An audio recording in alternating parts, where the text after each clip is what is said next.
ચાલ વાલી, ફરી વાર જાઉં છું જિંદગીની જંગ લડવા. જંગ લડવા? જંગ નહીં તો શું, આખો દિવસ કેટલી કેટલી મહેનત કરવાની, મગજમારી કરવાની, પરસેવો પાડવાનો, તો છેલ્લે મળે શું? અને બીજા બધા હમણાં શોર્ટકટ લઈ લેશે, ક્યાંય ને ક્યાંય આગળ નીકળી જાય. પછી એના ને એના આખા પરિવારની જિંદગી જલસા પાણીને લે. એ બધાની જિંદગી તો જાણે આમ મીઠા મીઠા મધ જેવી થઈ જાય. આપણે તડકામાં તપવાનું અને એ બધા એ છાયડામાં મજે દરિયા. આવું છે. ઓ, તો આ તકલીફ છે મારા મહારથીને એમ ને? બેસો 2 મિનિટ. તે બેસી ગયા. જો એ બધા થોડો ઘણો શોર્ટકટ લઈ લેશે, થોડા ઘણા પૈસાય કમાઈ લેશે, પણ જેમાં જેને આખી આખી રાત ઊંઘ ન આવતી હોય, ભવિષ્યની ચિંતા રહેતી હોય, તો એ જલસા પાણી અને લેર એ શું કામના? જો એના પરિવારને અત્યારે છાંયો તો મળે છે, પણ આ છાંયો કેટલા દિવસ રહેશે એનો ભરોસો જ ના હોય, તો પછી સેલા મોજે દરિયા.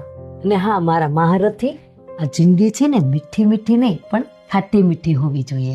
ખાટી મીઠી જિંદગી? હા મારા મહારથી, જ્યારે એકવાર જિંદગી ખાટી થઈ જાય ને, અંતોડ મહેનતથી, પરસેવાથી ખાટી થઈ ગયેલી જિંદગી જ્યારે ફરીવાર મીઠી બની જાય ને, એ જિંદગીની મીઠાશ, એ જિંદગીની મોજ કંઈક અલગ જ હોય છે સાહેબ. અને એ મોજ આ મીઠી મીઠી જિંદગી વાળા શું જાણે? આ પરસેવાની શું મહેક છે, અને આ તનતોડ મહેનત કર્યા પછી જે મીઠી મીઠી ઊંઘ આવે ને, એ આ શોર્ટકટ વાળા શું જાણે? વાત તો તારી સાચી છે વાલી, પણ એ બધા લોકો એના પરિવાર માટે જે કંઈ પણ કરે છે ને, એ અત્યારે હું તો નથી કરી શકતો ને.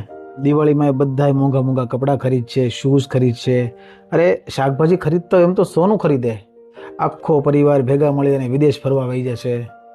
તો પછી પ્રેક્ટિકલી જોવા જઈએ ને મારી વાલી, તો એમની જીત છે અને મારી હાર છે.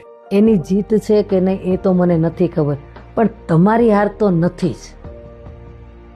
એ કઈ રીતે વળી?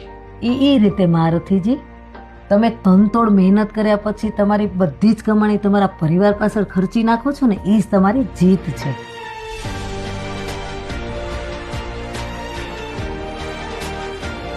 પોતાની પાસે તો સારા ચપ્પલ પણ નહીં હોય, પણ દર દિવાળીએ અમને નવા કપડાં અને નવા શૂઝ લઈ આપો છો, એ તમારી જીત છે.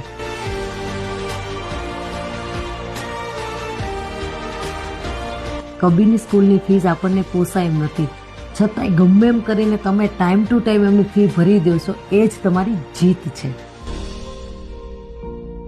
ને અમારી નાની નાની વાતોનું ધ્યાન રાખો છો, એ તમારી જીત છે.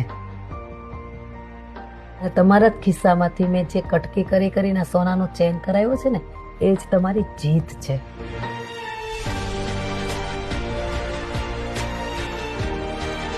આપણા મમ્મી પપ્પા હમણાં 4 ધામની યાત્રા કરીને આવ્યા. એમના આંખમાં જે હરખના આંસુ હતા, એના ચહેરા ઉપર જે તમારા માતા પિતા હોવાનો જે ગર્વ છલકાતો હતો ને, એ જ તમારી જીત છે.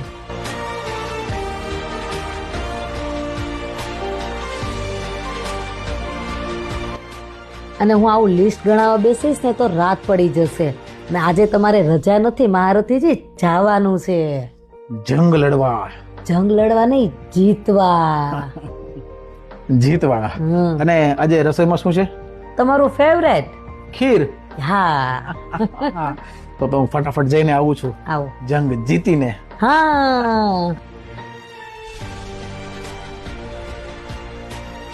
લગભગ દરેક ઘરમાં આવો જ એક મહારથી હોય છે, અને એનો દરેક પરિસ્થિતિમાં સાથ આપનારી એની ગૃહલક્ષ્મી. આ બંને પોતાની સમજથી અને પોતાની મહેનતથી પરિવારની ખાટી જિંદગીને મીઠી બનાવે છે. એ એવા વૃક્ષ બની જાય છે જે પોતે તડકો સહન કરે છે, પણ પરિવારને મીઠો મીઠો છાંયડો આપે છે.